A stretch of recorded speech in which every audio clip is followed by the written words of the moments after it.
اعوذ باللہ من الشیطان الرجیم بسم اللہ الرحمن الرحیم وَإِذْ تَأَذَّنَ رَبُّكُمْ لَئِن شَكَرْتُمْ لَأَزِيدَنَّكُمْ وَلَئِن كَفَرْتُمْ إِنَّ عَذَابِي لَشَدِيدٌ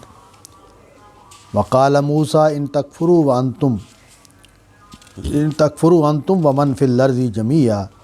فَإِنَّ اللَّهَ لَغَنِيٌّ حَمِيدٌ أَلَمْ يَأْتِكُمْ نَبَأُ الَّذِينَ مِنْ قَبْلِكُمْ قوم نوح وعاد وثمود والذین من بعدهم لا يعلمهم الا اللہ جاءتهم رسلهم بالبینات فردوا ایدیهم فی افواہهم وقالوا انا کفرنا بما ارسلتم به وانا لفی شک مما تدعوننا الیہ مریب قالت رسلهم افی اللہ شک فاطر السماوات والارض یدعوکم لیغفر لکم من ذنوبکم ویؤخرکم الی اجل مسمى قالوا ان انتم الا بشر مثلنا تريدون ان تصدونا عما كانوا يعبد آباؤنا فأتونا بسلطان مبين قالت لهم رسلهم ان نحن الا بشر مثلكم ولكن الله يمن على من يشاء من عباده وما كان لنا ان ناتيكم بسلطان الا بإذن الله وعلى الله فليتوكل المؤمنون وما لنا ألا نتوكل على الله فقد هدانا سبلنا ولنصبرن على ما آذيتمونا وعلى الله فليتوكل المتوكلون۔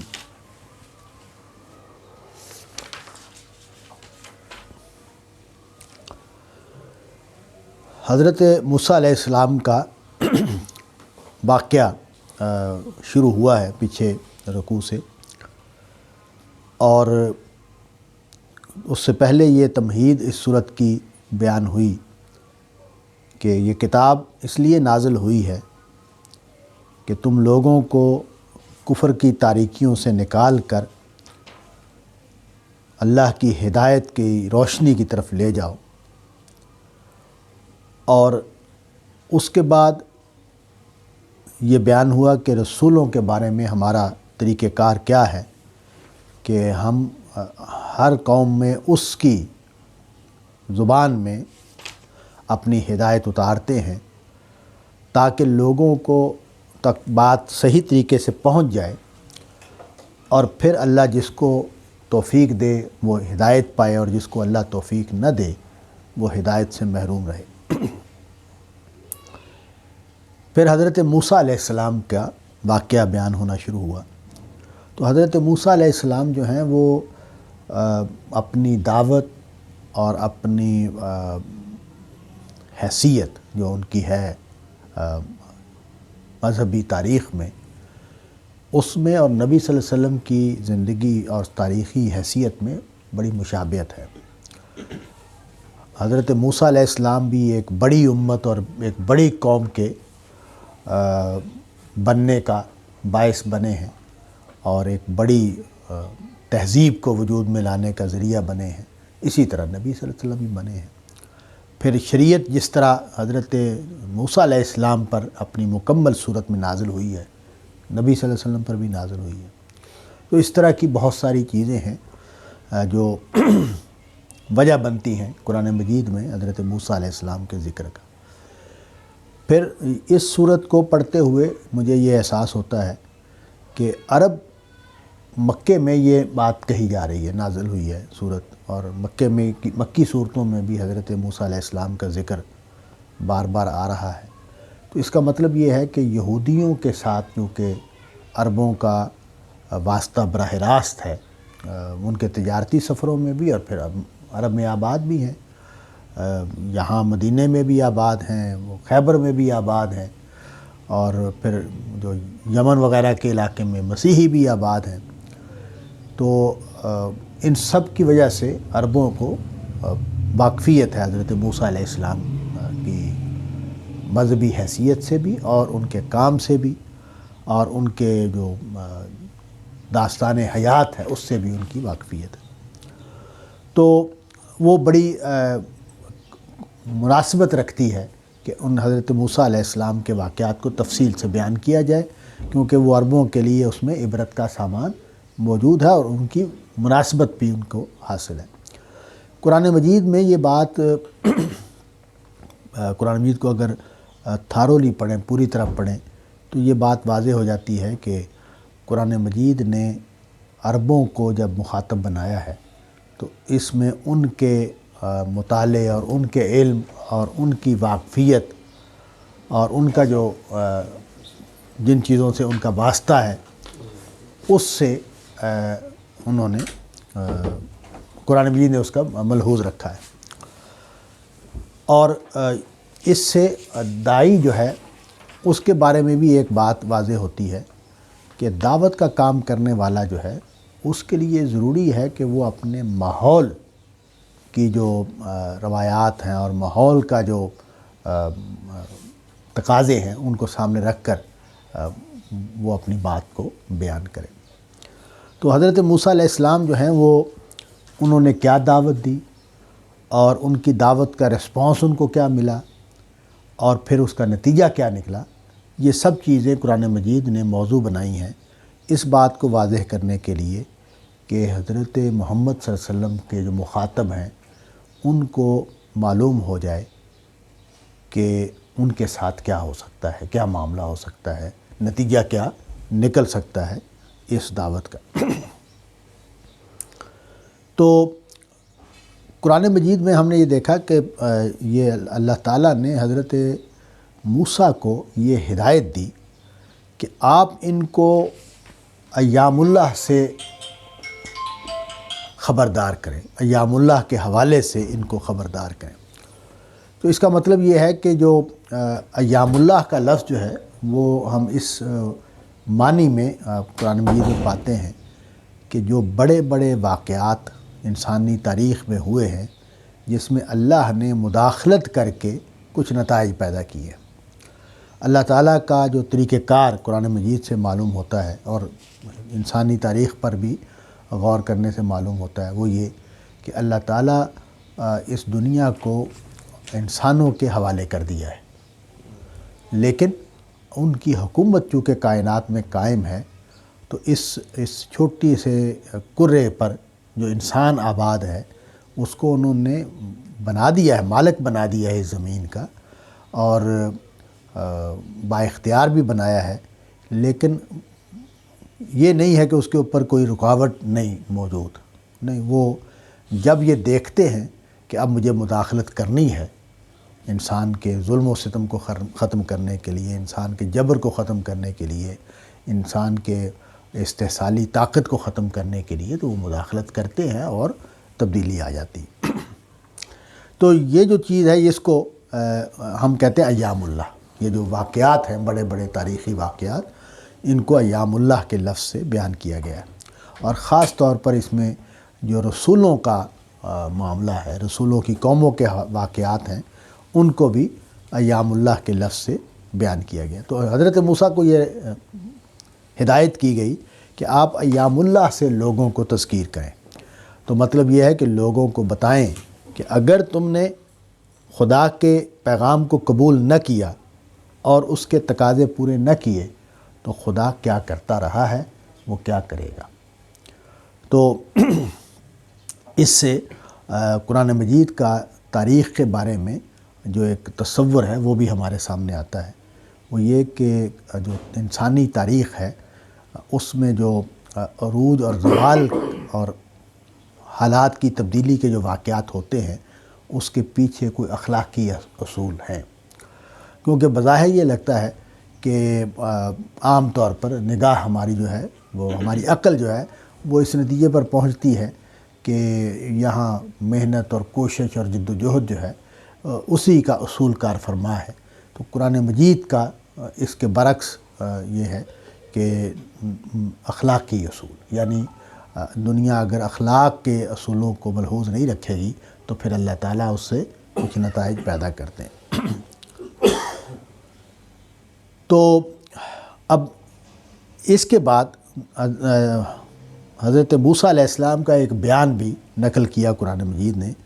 کہ انہوں نے اپنی قوم سے کہا کہ تم ان دنوں کو یاد رکھو جب فرعون کے لوگ تمہارے بیٹوں کو ذبح کرتے تھے اور تمہاری عورتوں کو زندہ رکھتے تھے، اور یہ تمہارے لیے ایک بڑا اللہ کا بڑا فیصلہ تھا کہ اس نے تمہیں اس سے نجات دی اور تمہیں ایسا علاقہ فراہم کیا جہاں تم امن کے ساتھ رہ سکو اور خدا کے۔ تو یہ بات جو ہے یہ قرآن مجید نے سورہ بقرہ میں بہت واضح کی ہے اور بڑی تفصیل سے بیان کیا ہے کہ حضرت موسیٰ علیہ السلام کی جو قوم ہے بنی اسرائیل، ان کے ایمان لانے کا جو معاملہ ہے وہ تو ہوا، یعنی بنی اسرائیل نے حضرت موسیٰ علیہ السلام، اور یہ بائبل سے معلوم ہوتا ہے کہ 6 لاکھ کے قریب ان کی آبادی تھی مصر میں، تو وہاں سے وہ نکلے اور یروشلم کی طرف سفر شروع ہو گیا، اور راستے میں جو صحرا آتا تھا وہاں وہ مقیم تھے۔ تو یہاں آ کر انہوں نے جس طرح کی حرکتیں کی ہیں، بت پرستی کے واقعات ہوئے، گائے کا بچہ بنانے کا واقعہ ہوا، اور اس طرح کی بہت ساری چیزیں ہوئی ہیں۔ ان کو دیکھتے ہوئے یہ معلوم ہوتا ہے کہ جو بڑی تعداد ہے اسرائیلیوں کی، وہ صحیح طریقے سے ان کے دلوں میں ایمان نہیں اترا تھا، اور ان کے ہاں جو فکری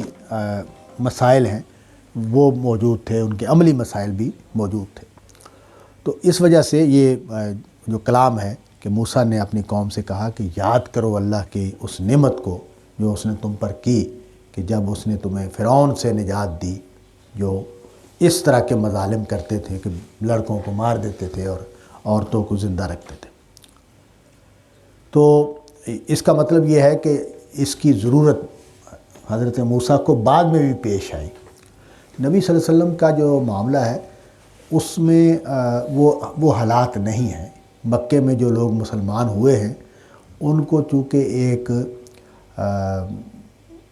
بھٹی میں سے گزرنا پڑا ہے، تو اس لیے جو مہاجرین جن کو ہم بعد میں کہتے ہیں وہ بڑے اعلیٰ کردار کے لوگ تھے، یعنی انہوں نے یہ فیصلہ اس مرحلے پر کیا ہے جس مرحلے پر صرف حق پرست ہی فیصلہ کرتا ہے، مفاد پرست فیصلہ نہیں کرتا۔ تو مدینے میں آ کر ہمیں یہ مسئلہ پیش آتا ہے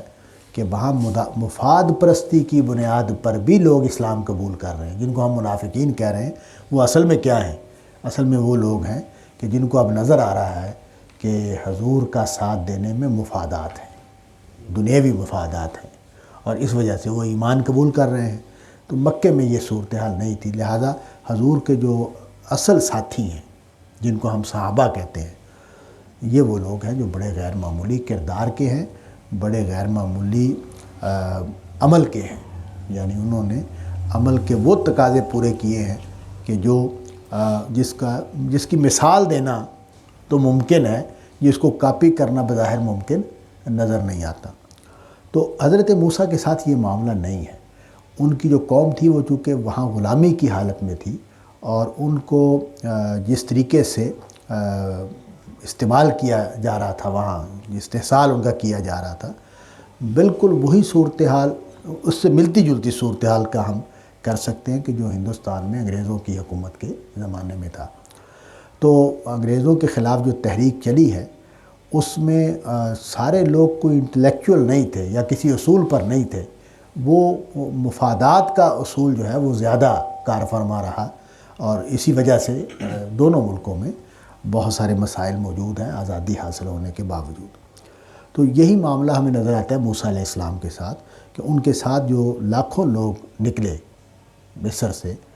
وہ سارے اپنے کردار، اپنی تربیت اور اپنے دین کے ساتھ وابستگی کے اعتبار سے اس درجے میں نہیں ہیں جس درجے میں ہمیں حضور کے ہاں کردار نظر آتے ہیں۔ تو اس وجہ سے ان کو یہ دعوت دینی پڑی، ان کو اصلاح کرنے کے لیے زور لگانا پڑ رہا ہے کہ تم کیوں اس طرح کا رویہ اختیار کرتے ہو، اس طرح کی باتیں کیوں کرتے ہو؟ تمہیں یہ جو معجزے کا مطالبہ ہے نا، پیغمبر کے ساتھ جو معجزے ہوتے ہیں، یہ وہ قوم ہے موسیٰ علیہ السلام کے جو مخاطب ہیں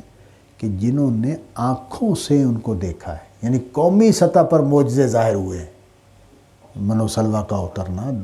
سمندر کا 2 حصوں میں تقسیم ہو جانا، اور اس طرح کی جو باتیں ہیں یہ قومی سطح پر ہوئی ہیں۔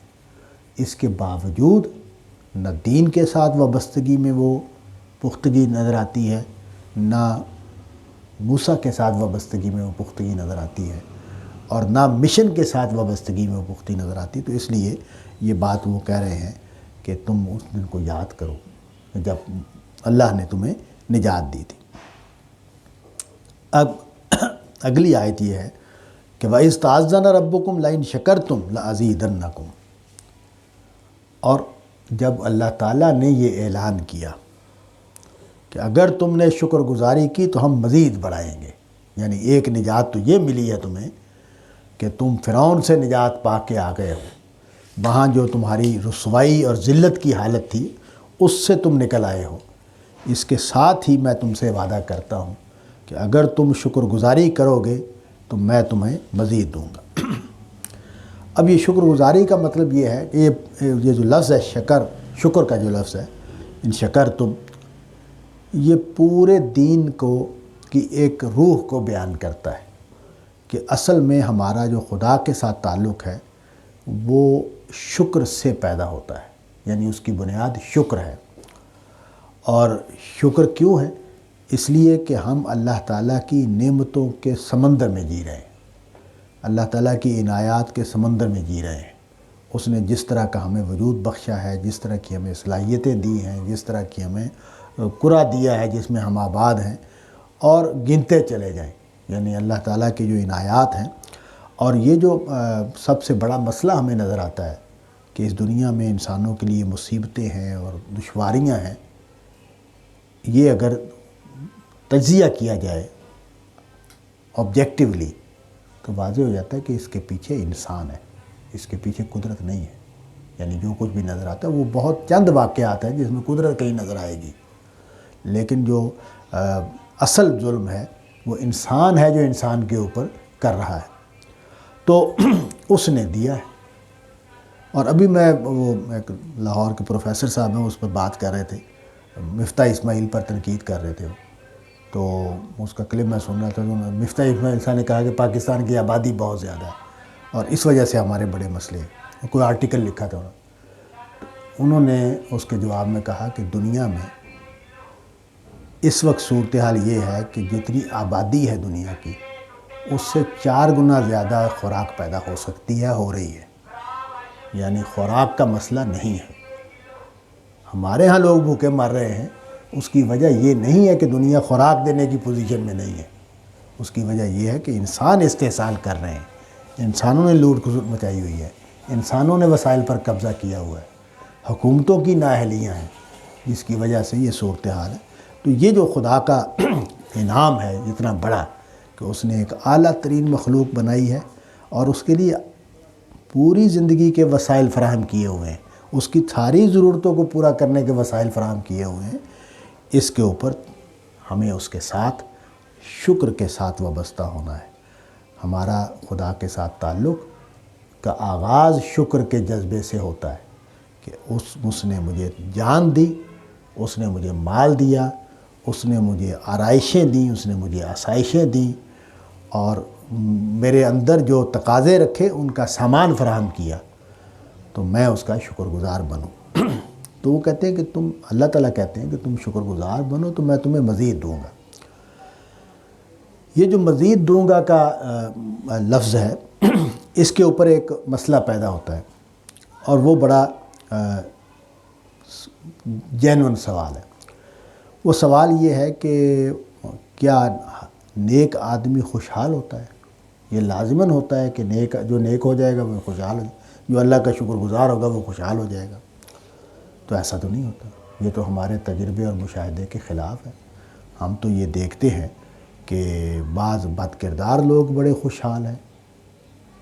اور ان کو کوئی پوچھنے والا نہیں ہے، اور ہم یہ دیکھتے ہیں کہ بعض نیک لوگ جو ہیں ان کے حالات بہت خراب ہیں اور بڑی تنگی اور ترشی میں زندگی گزار رہے ہیں۔ تو یہ کیا ہے؟ تو اس کا جو ایک جواب ہے جو ہمارے بزرگوں نے دیا ہے، اصلاحی صاحب، فرائی صاحب اور غامدی صاحب، وہ کہہ رہے ہیں کہ یہ جو بات کہی جا رہی ہے یہ رسول کی امت سے کہی جا رہی ہے، جو حضرت نوح نے کے ہاں بھی یہ بیان ملتا ہے ہمیں، حضرت موسیٰ علیہ السلام کے بھی ہاں بھی یہ بیان مل رہا ہے، اور یہ قرآن مجید میں بھی یہ بیان مل رہا ہے، جو بات کہی جا رہی ہے کہ اگر تم میرے شکر گزار بنو گے تو میں تمہیں مزید دوں گا۔ تو وہ کہہ رہے ہیں کہ یہ قومی سطح پر ہے، یہ فرد کی سطح پر یہ بات نہیں ہے۔ میں یہاں یہ تو گفتگو کرنے کا محل نہیں ہے، موقع نہیں ہے کہ میں اس پر میرے ذہن میں کیا سوالات ہیں وہ ان پر بات کروں، لیکن میں اپنی ذاتی زندگی کے تجربے سے یہ سمجھتا ہوں کہ فرد کے ہاں بھی مجھے اس کے آثار ملتے ہیں، یعنی یہ ایسا نہیں ہے کہ فرد کے ہاں اس کے آثار نہیں ملتے۔ میں نے یہ دیکھا ہے اپنی فیملی میں، اپنے دوست احباب میں، کہ جو خدا کا شکر گزار ہوتا ہے اس کی یہ تو نہیں کہ وہ خوشحال ہوتا ہے، لیکن یہ ضرور ہے کہ وہ ہاتھ پھیلانے کی نوبت نہیں آتی۔ اس کی ضرورتیں اور وہ سادہ ضرورتیں، سادہ زندگی وہ گزارتا ہے۔ ہو سکتا ہے کہ وہ بہت خوشحال نہ ہو، لیکن یہ نہیں ہے کہ وہ اس کو رسوا ہونا پڑے، اور اس کی جو جائز ضرورتیں ہیں ان کو پورا کرنے کے لیے بھی اس کو ہاتھ پھیلانا پڑے اور کسی کی مدد طلب کرنی پڑے۔ تو یہ میں نے مشاہدہ کیا ہے۔ تو مطلب یہ ہے کہ یہ لَأَزِيدَنَّكُمْ کا جو لفظ ہے یہ ٹھیک ہے، قومی سطح پر ہے یہ معاملہ، اور جب قومی سطح پر ہوتا ہے تو افراد کے لیے بھی ہوتا ہے، اس میں یعنی افراد بھی اس سے مستفید ہوتے ہیں، اس سے فائدہ اٹھاتے ہیں۔ کیا کرینہ ہے جو یہ قومی سطح پہ ہے؟ اور قانون رسالت جو ہے، قانون رسالت اس کے حوالے سے وَلَئِن كَفَرْتُمْ إِنَّ عَذَابِي لَشَدِيدٌ، اور اگر تم کفر کرو گے، ناشکری کرو گے تو پھر میرا عذاب بڑا شدید ہے۔ تو مطلب یہ ہے کہ خدا کے ساتھ اگر صحیح طریقے سے جڑو گے تو میں عنایات کرنے والا ہوں، اور اگر تم میرے ساتھ صحیح رویہ اختیار نہیں کرو گے تو میرے پاس سخت ترین سزا دینے کی قدرت موجود ہے، میں پھر اس کو استعمال کرتا ہوں، اس کو اپلائی کرتا ہوں۔ اور یہ یعنی موسیٰ علیہ السلام کی زبان سے یہ اعلان کروا دیا وہاں۔ استعاذنا ربکم کا مطلب یہ ہے کہ اللہ تعالیٰ نے حضرت موسیٰ علیہ السلام کو وحی کی کہ اپنی قوم کو بتا دو کہ اگر تم نے شکر گزاری کی تو تمہیں مزید دوں گا، اور اگر تم نے شکر گزاری نہیں کی تو پھر میری گرفت بڑی سخت ہوگی۔ ظاہر ہے ہمیں معلوم ہے کہ حضرت موسیٰ علیہ السلام کی قوم نے اس اللہ کے اعلان کی قدر نہیں کی، اور حضرت موسیٰ علیہ السلام کے ساتھ اس طرح کھڑے نہیں ہوئے جس طرح ان کو کھڑا ہونا چاہیے تھا۔ تو نتیجہ یہ نکلا کہ پھر 40 سال تک ان کو صحرا میں دھکے کھانے پڑے، اور وہ پھر کہیں جا کر وہ منزل تھی دنیا میں جو ان کو ٹارگٹ دیا گیا تھا اس کو اچیو کرنے کا راستہ نکلا۔ وَقَالَ مُوسَىٰ إِن تَكْفُرُوا أَنْتُمْ وَمَنْ فِي الْأَرْضِ جَمِيعًا فَإِنَّ اللَّهَ لَغَنِيٌّ حَمِيدٌ۔ یہ بات جو ہے یہ بھی قرآن مجید میں بار بار بیان ہوئی ہے اور کئی طریقوں سے بیان ہوئی ہے کہ یہ جو ہدایت اور ضلالت کا راستے ہیں ان کو انسان کو آزادی دے دی ہے، جو چاہے اختیار کرے، اور اس سے اللہ کا کچھ نہیں بگڑتا۔ اب ہم جتنے واضح ہیں اللہ کائنات کو دیکھنے کے بعد، جتنا ہمارا ہورائزن بڑا ہو گیا ہے کہ یہ کائنات کتنی بڑی ہے اور اس میں زمین کی کیا حیثیت ہے، اور اس میں آباد ایک قوم کی کیا حیثیت ہے، انسان ایک نسل کی کیا حیثیت ہے، تو اس سے ہمیں یہ واضح ہو جاتا ہے کہ اللہ کو کیا کوئی فرق ہی نہیں پڑتا۔ ہم بغاوت کریں، ہم سرکشی کریں، ہم اللہ کو نہ مانیں، ہم بت پرستی کرتے رہیں، ہم بغاوت کر کے کھڑے ہو جائیں، تو ہماری کیا بساط کیا ہے، ہماری حیثیت کیا ہے کہ اللہ کی کائنات کو کوئی فرق پڑتا ہے۔ تو یہ بات قرآن مجید میں جگہ جگہ بیان ہوئی ہے۔ موسیٰ علیہ السلام نے کہا کہ ان تکفروا، اگر تم ناشکری کرو گے، کفر کرو گے، اللہ کے ساتھ نہیں کھڑے ہوگے، اللہ کے مشن پر نہیں آؤ گے، تم اور جو بھی زمین میں ہے تمام کے تمام انسان اگر سرکش ہو کے کھڑے ہو جائیں گے فَإِنَّ اللَّهَ لَغَنِيٌّ حَمِيدٌ، تو اللہ تعالیٰ اس سے غنی ہے، اس سے بالا ہے، اور اس کو اس کی کوئی پرواہ نہیں ہے۔ اور آپ لوگوں نے دیکھا ہوگا کہ بعض انسان جو ہیں وہ غرض سے بلند ہو جاتے ہیں. بعض انسان اپنے کریکٹر کو ڈیولپ کرتے کرتے اس جگہ پر چلے جاتے ہیں کہ وہ دنیا سے اپنی اغراض ختم کر دیتے ہیں. وہ دنیا میں جو افراد ان کے ماحول میں موجود ہوتے ہیں ان سے اپنی اغراض سے بھی بلند ہو جاتے ہیں. تو وہ اگر یہ شان پیدا کر لیتے ہیں کہ ان کو کوئی فرق نہیں پڑتا، جو مرضی لوگ کرتے رہے، جو مرضی باتیں کرتے رہے. تو وہ جیسے غالب نے بیان کیا نا کہ نہ ستائش کی تمنا نہ صلے کی پرواہ. اگر واقعی بندہ اس جگہ پر کھڑا ہو جائے کہ وہ ستائش اور صلے سے بے پرواہ ہو جائے تو پھر اس کے لیے بے حیثیت ہو جاتی ہے ساری ایکٹیویٹی جو اس کے ارد گرد ہو رہی ہوتی ہیں. تو یہ خدا تو ہمارے صلے اور ہماری ستائش سے تو وہ اس کی بلندی، اس کی عظمت میں کوئی اضافہ نہیں ہوتا اور نہ کوئی کمی ہوتی ہے. یعنی ہم نہیں مانیں گے تو ہم اصل میں یعنی میں جو نقطہ خود میں سمجھا ہوں جس جگہ پر میں کھڑا ہوں وہ یہ ہے کہ اصل بات یہ ہے کہ میں بندہ بن جاؤں. یعنی میرا جو ہدف ہے، میری جو حیثیت ہے وہ میں اس کو پہچانوں اور اس کے مطابق اپنی زندگی کا نقشہ بناؤں. یعنی یہ جو ہے نا ہمارے ہاں ایک ایسی میرے ذہن میں آ گیا، ایک تحریک چل رہی ہے فیمنزم کی، بڑے زور و شور سے چل رہی ہے، اور اس کے جو دائی ہیں اور دائیات ہیں وہ بڑے ہر طرح کی چیزیں لکھ بھی رہے ہیں، بول بھی رہے ہیں. اس میں ہے کیا؟ یعنی یہ ساری تحریک کا اگر تجزیہ کیا جائے، نفسیاتی تجزیہ کیا جائے تو مجھے جو بات سمجھ میں آتی ہے وہ یہ کہ اس دنیا میں رہتے ہوئے مجھے کچھ چاہیے، میں وہ حاصل کرنا چاہتا ہوں. اور مجھے یہ پیغام دے دیا گیا ہے کہ تم عورت ہونے کی وجہ سے تمہارے ساتھ ڈسکریمنیشن ہو رہی ہے اور تم جو مرد کو حاصل ہے وہ تمہیں بھی حاصل ہونا چاہیے. تو نتیجہ کیا ہے؟ نتیجہ یہ ہے کہ اس دنیا کے کچھ حاصلات ہیں جو مجھے چاہیے. تو یہ جو کریکٹر ہے، یہ جو کریکٹر اس سے وجود میں آتا ہے جب میں دنیا کے حاصلات کو ٹارگٹ کرتا ہوں. اور اس کا میں نے مشاہدہ کیا ہے کہ جو مذہبی لوگ ہوتے ہیں، جو خدا کے دین کا کام کر رہے ہوتے ہیں، وہ جب بھی دنیوی حاصلات کو ٹارگٹ کرتے ہیں تو ان کے ہاں کس طرح کی پستیاں پیدا ہوتی ہیں، وہ کس طرح کی پھر کمپرومائزز کرتے ہیں، کس طرح کی پھر ان کے ہاں تضادات ہمیں نظر آتے ہیں. اور اس سے جو شخصیت مجھے پاک نظر آتی ہے وہ نبیوں کی شخصیت ہے کہ نبی چونکہ واحد کریکٹر ہے دنیا میں کہ جس کے سارے اہداف آخرت میں ہوتے ہیں، دنیا میں اس کا کوئی ہدف نہیں ہوتا. تو اس لیے وہ صلیب پر چلا جاتا ہے، وہ قتل ہو جاتا ہے، کمپرومائز اس کے ہاں نہیں پیدا ہوتا. اس لیے کہ اس کا مسئلہ کیا ہے کہ مجھے حق بات کہنی ہے اور حق کہتے ہوئے دنیا سے چلے جانا ہے. تو مولانا اصلاحی نے بڑا اچھا بیان کیا اس کو کہ اگر تمہارے لیے حق کے مطابق چلنا ممکن نہیں ہے تو کھڑے رہو، حق نہ چھوڑو. یعنی یہ جو بات ہے نا کہ بھئی مداہنت کوئی نہ کرو، کمزوری کوئی نہ دکھاؤ، آگے بڑھنا ممکن نہیں ہے تو کھڑے رہو،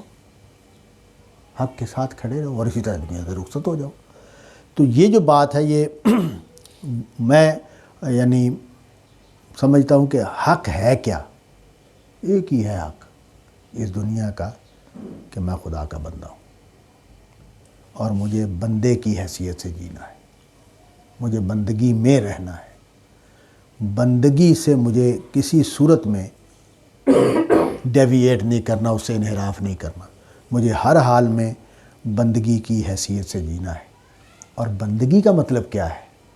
خدا کے فیصلوں کو مانو. جس سے مجھے فیمنزم یاد آیا کہ خدا کا فیصلہ اگر یہ ہے، اگر خدا کا فیصلہ یہ ہے، اگر بڑا ذرا ہے، اگر خدا کا فیصلہ یہ ہے کہ مرد برتر ہے اور عورت کم تر ہے تو اس کو ماننا بندگی ہے. میں جب مجھ سے پوچھتے لوگ داڑھی کے حوالے سے کہ داڑھی رکھ کے بارے میں آپ کی کیا رائے ہے، داڑھی رکھنی چاہیے یا نہیں رکھنی چاہیے، میں نے کہا دین کی بات تو بعد میں یہ کہتا ہوں کہ دین کی بات تو الگ ہے، پہلے یہ دیکھو کہ خدا نے فیصلہ کیا کیا ہے۔ خدا نے مرد کے چہرے پر داڑھی اگائی ہے تو خدا کا فیصلہ واضح ہے۔ میں نہیں یہ کہتا کہ اس کی شکل کیا ہونی چاہیے، وہ ٹھیک ہے تم جیسی داڑھی رکھنا چاہو رکھ لو، لیکن یہ تو بات تمہیں معلوم ہے نا کہ خدا نے داڑھی اگائی اور عورت کی نہیں اگائی ہے، تو وہ بھی انسان ہے لیکن اس کی نہیں اگتی داڑھی، تو وہاں فیصلہ اس کا اور ہے، یہاں فیصلہ اور۔ تو مطلب یہ ہے کہ یہ جو بندگی ہے، بندگی کا مطلب یہ ہے کہ میں خدا کے فیصلوں کی روشنی میں زندگی کا نقشہ بناؤں، خدا کے احکامات کے تحت، خدا کے فیصلوں کے تحت، اور اس نے میری شخصیت کو کچھ اصولوں پر استوار کیا، ان کی قدر کروں۔ اس نے مجھے ایک حیثیت دی ہے، میں اس کی قدر کروں۔ اس نے مجھے بیٹا بنایا ہے کسی کا، اس کا فیصلہ ہے نا، تو میں وہاں بیٹا بن کے جیوں، یہ اس کا فیصلہ ہے۔ وہاں میں برابری کا دعویٰ نہیں کر سکتا، بغاوت نہیں کر سکتا کہ تم بھی انسان ہو میں بھی انسان ہوں۔ اور میں نے یہ سنا ہے جملہ کہ تم نے مجھے وجود میں لائے ہو تو اس میں مسئلہ کیا ہے؟ تمہاری اپنی کوئی غرض تھی جس کو تم نے پورا کیا اور میں وجود میں آ گیا، تو تمہیں اسپیشل حیثیت میں کیوں دوں؟ یہ جملے میں پڑھے بھی ہیں، سنے بھی ہیں بعد ناخلف بچوں کی زبان سے کہ تمہاری میرے اوپر برتری کیوں، تمہیں میں اسپیشل حیثیت کیوں دوں؟ تمہاری ایک غرض تھی تم نے پوری کی، میں وجود میں آ گیا اور بس ختم ہو گئی بات۔ ٹھیک ہے تم نے مجھے پالا ہے تو تمہیں میرے ساتھ کوئی مفادات و بستہ تھے تو پورے کر لیے، میں تمہاری حیثیت الگ کیوں مانوں؟ تو یہ کیا مطلب ہوا؟ اس میں مسئلہ یہ ہے کہ میں خدا کے فیصلوں کو نہیں مان رہا، میں جی رہا ہوں اپنی عقل کی رہنمائی میں، میں خدا کے فیصلوں کی رہنمائی میں نہیں جی رہا۔ اس کا یہ مطلب نہیں ہے کہ خدا کے جو فیصلے ہیں میری عقل کے خلاف ہیں، نہیں، وہ میری عقل کو مولڈ کرتے ہیں، وہ میری عقل کو سیدھے راستے پر، وہ میری عقل کو صحیح اینک لگاتے ہیں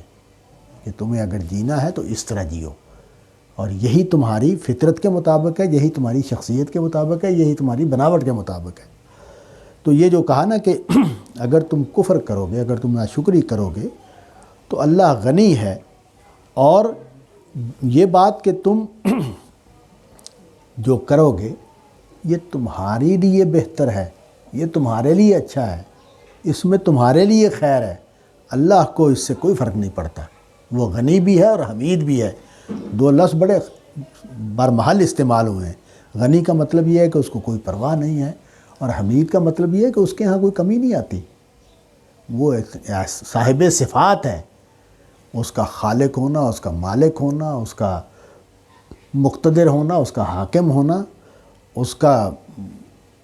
دینے والا ہونا، اس میں کوئی کمی نہیں آتی، اور وہ دیتا ہے۔ ہم دیکھتے ہیں کہ وہ کافروں کو بھی دیتا ہے، وہ مومنوں کو بھی دیتا ہے، وہ اس کے کی حکومت، اس کا نظام اسی طرح چلتا رہتا ہے، اس میں کوئی کمی نہیں آتی، اس میں کوئی تبدیلی نہیں آتی، اس کی شان میں بھی کوئی کمی نہیں آتی۔ الم یاتکم نبأ الذین من قبلکم قوم نوح وعاد وثمود۔ اب یہ حضرت موسیٰ علیہ السلام اپنے سے پہلے کی قوموں کا حوالہ دے رہے ہیں، اور پہلے ان کے ہاں جو بڑا واقعہ ہوا تھا کہ وہ ایک بڑی ذلت کی حالت میں تھے، رسوائی کی حالت میں تھے، بیگار کی حالت میں تھے، ان کا استحصال ہو رہا تھا، اللہ نے ان کو نجات دی۔ اور دوسرا پھر انہوں نے حوالہ دیا ہے اپنے سے پیچھے قوموں کا، نوح علیہ السلام کی قوم کا، عاد کا اور ثمود کا، کہ ان کے ساتھ اللہ تعالیٰ نے کیا کیا۔ یہ جو اوپر کہا نا کہ میرے پاس شدید عذاب ہے، تو اب اس کا ثبوت دیا کہ یہ واقعات پہلے ہو چکے ہیں، یہ قومیں ان سے گزر چکی ہیں، انہوں نے کفر کیا تھا اور انہوں نے خدا سے بغاوت کی تھی، تو پھر خدا نے ان کو ملیا میٹ کر دیا تھا۔ والذین من بعدہم، اور وہ بھی جو ان کے بعد ہوئے ہیں۔ یہاں قرآن مجید نے یہ اشارہ دے دیا کہ کہ یہ قومیں تو وہ ہیں کہ جن سے عرب واقف ہیں، جن سے یہود واقف تھے،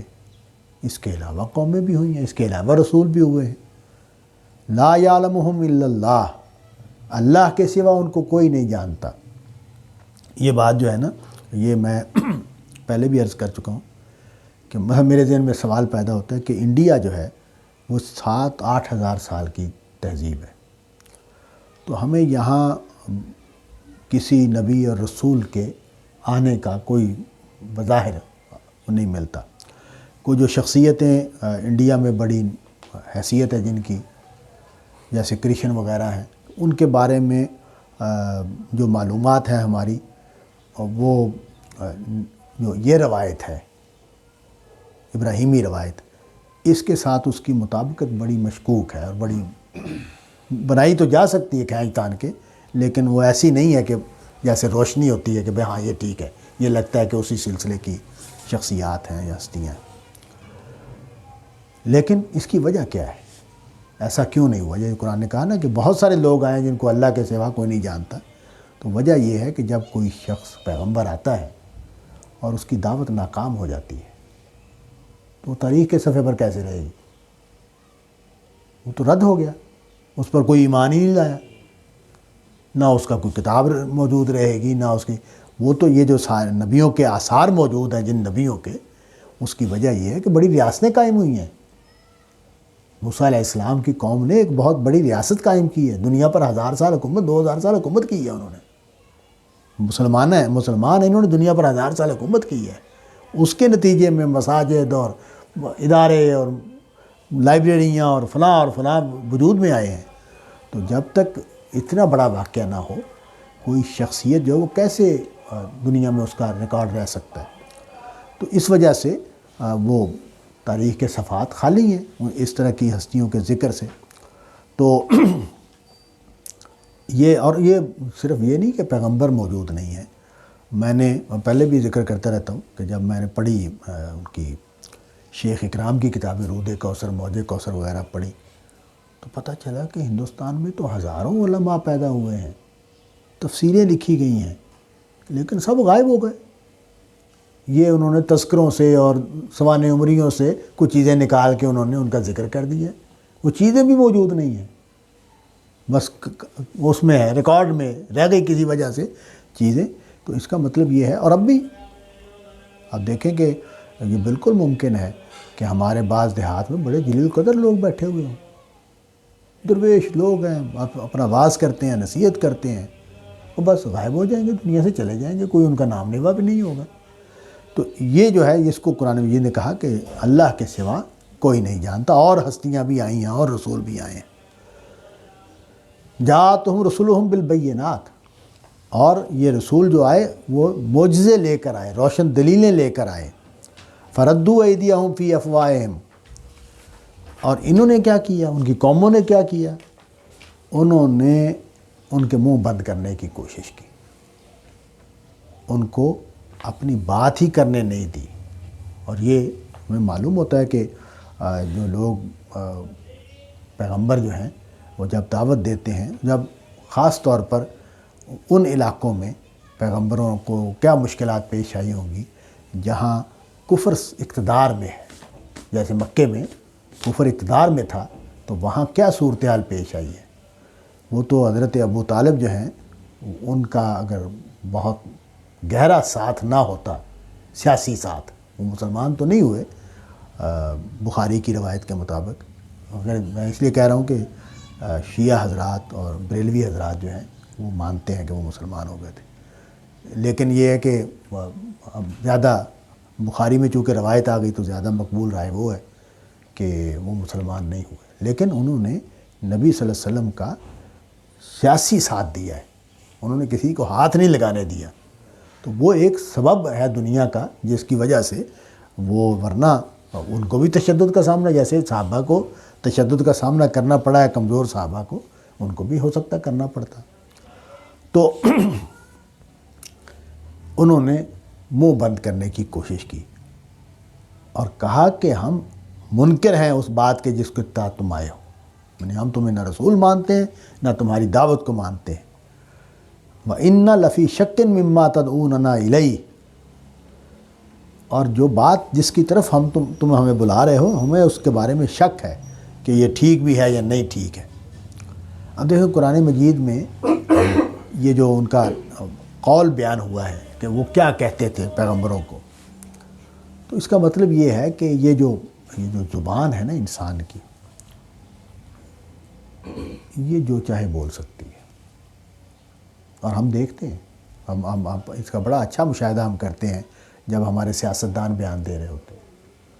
کہ سچ کو کس طرح جھوٹ بنایا جاتا ہے اور جھوٹ کو کس طرح سچ بنایا جاتا ہے۔ لفظ کا جو کھیل ہے نا، یہ بڑا خوفناک کھیل ہے۔ مولانا وحید الدین خان صاحب نے جو اپنی کتاب ہے، ان کی جو تنقید انہوں نے لکھی ہے مودودی صاحب پر، تو انہوں نے اینڈ جو کیا ہے نا اس کا، وہ اسی جملے پر کیا ہے کہ اس دن سے ڈرنا چاہیے جب لفظ نہیں بولے جا سکیں گے، جب سچ کو جھوٹ نہیں بنایا جا سکے گا، تو یا جھوٹ کو سچ نہیں بنایا جا سکے گا، اس دن سے ڈرنا چاہیے، کیونکہ وہاں حقیقتیں اس طرح کھل جائیں گی۔ یہاں تو 100 سوالات ہیں نا، وہ پیدا ہوتے رہتے ہیں، شیطان جو ہے وہ القاء کرتا رہتا ہے، دماغ بھی اس میں مین میخ نکالتا رہتا ہے۔ جو ہی ہم مریں گے تو آدھا مسئلہ تو یہی حل ہو جانا ہے، جب فرشتے نظر آئیں گے، جب روح کو لے جایا جا رہا ہوگا، تو کچھ باتیں تو وہیں مر جائیں گی۔ اس لیے کہ مشاہدہ تو ایسی چیز ہے نا کہ جس کے بعد بحث ہی ختم ہو جاتی ہے، اور جب قیامت برپا ہو جائے گی، اعمال نامے ہمارے ہاتھ میں پکڑائے جا رہے ہوں گے اور ہم وہاں جمع ہو رہے ہوں گے، تو پھر کیا بحث ہے؟ پھر سوال کہاں رہ جائے گا؟ الجھن کیسے رہ جائے گی؟ جب وہ ہماری ہڈ بیتی بن جائے گی، جو کچھ کہا جا رہا ہے یہ ہماری ہڈ بیتی بن جائے گی، تو پھر لیکن دنیا میں جو چاہے کہہ دے۔ تو یہ جو ہے نا بات کہ وَإِنَّ لَفِي شَكٍّ مِّمَّا تَدْعُونَنَا إِلَيْهِ، کہ ہم تو اس بات میں شک میں ہے جو تم ہمیں کہہ رہے ہو، جس کی طرف تم ہمیں پکار رہے ہو، بلا رہے ہو، اس میں ہم مشکوک ہیں، شک میں ہیں۔ تو یہ زبان کے دعوے ہیں، اس لیے کہ اگر یہ سچ ہے تو پھر رعایت ہے، اگر واقعی شک پیدا ہو گیا ہے تو پھر رعایت ملنی چاہیے، پھر بات ہونی چاہیے۔ لیکن اگر یہ بیان بازی ہے، اگر یہ دھوکہ دیا جا رہا ہے، فریب دکھایا جا رہا ہے،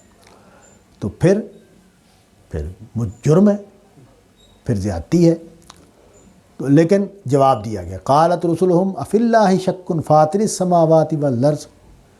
کیا تم اللہ کے بارے میں شک کرتے ہو جو زمین و آسمان کا بنانے والا ہے؟ یدعوکم لیغفر لکم، یہ تو دعوت اس لیے دی جا رہی ہے تاکہ وہ تمہیں معاف کرے،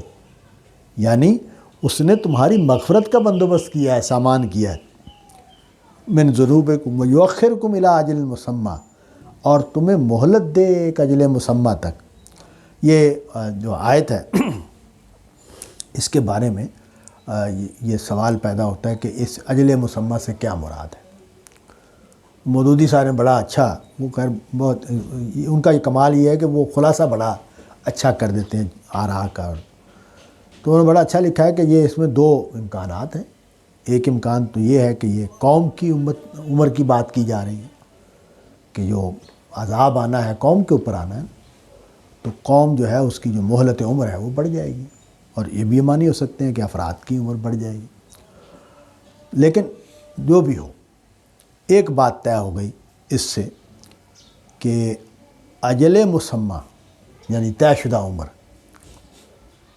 اور حادثہ یہ ہو سکتا ہے، یعنی میری عمر تو طے کی گئی، مثال کے طور پر میری عمر طے کی گئی ہے 100 سال، لیکن کوئی مجھے قتل کر دے 90 سال کی عمر میں، 80 سال کی عمر میں، یہ ہو جائے، وہ 100 سال کی عمر جو ہے وہ پوری نہیں ہوگی، طے کی گئی تھی 100 سال۔ تو یہ ہمارے ہاں جو تصور ہے نا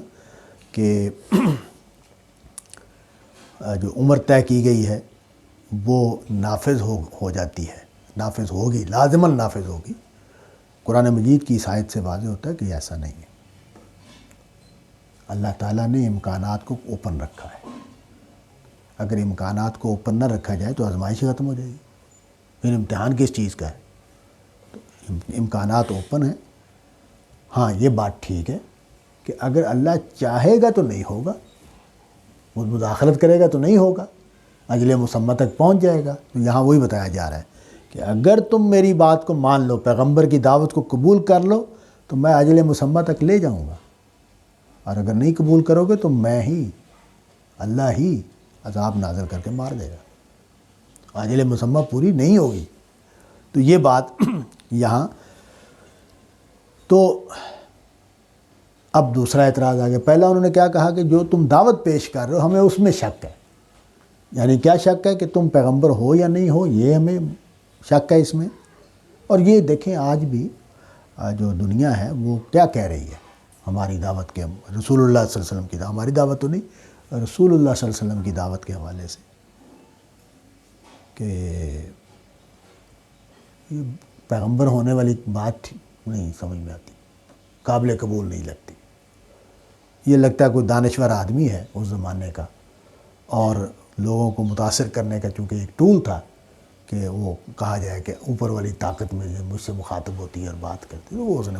ایک بات بنا دی اپنی بات کو مؤثر بنانے کے لیے۔ یہ پیغمبری شگم کیا ہوتی ہے؟ کچھ بھی نہیں ہوتا، ایسی ہی کہانی ہے۔ اور یہ آپ یہ سننا چاہیں تو اس وقت ہمارے جو بڑے مشہور دانشور ہیں ہود بھائی، وہ اس طرح کی باتیں کھلے عام کہہ رہے ہیں۔ تو مطلب یہ ایک تو کیا ہے، ہمیں شک ہے اس بات میں جو تم کہہ رہے ہو۔ دوسری بات یہ ہے کہ بھی یہ ہمارے جیسا بندہ ہے اور کہہ رہے ہیں میں خدا کا پیغمبر ہوں، اور یہ کیسے ہو سکتا ہے؟ خدا کا پیغمبر تو پھر اس میں کوئی خدائی شانیں ہونی چاہیے نا، وہ ہمارے جیسا تو نہیں ہونا چاہیے اس کو۔ تو ہمارے جیسا سے کیا مراد ہے؟ بھائی تمہیں بھوک لگتی ہے، کھانا کھاتے ہو، شادی کی ہوئی ہے، بچے ہیں تمہارے، پیشاب پخانہ کرنے جاتے ہو، تو تمہیں کیا اسپیشل لگا ہوا ہے کہ جس کی وجہ سے ہم تمہیں پیغمبر مان لیں؟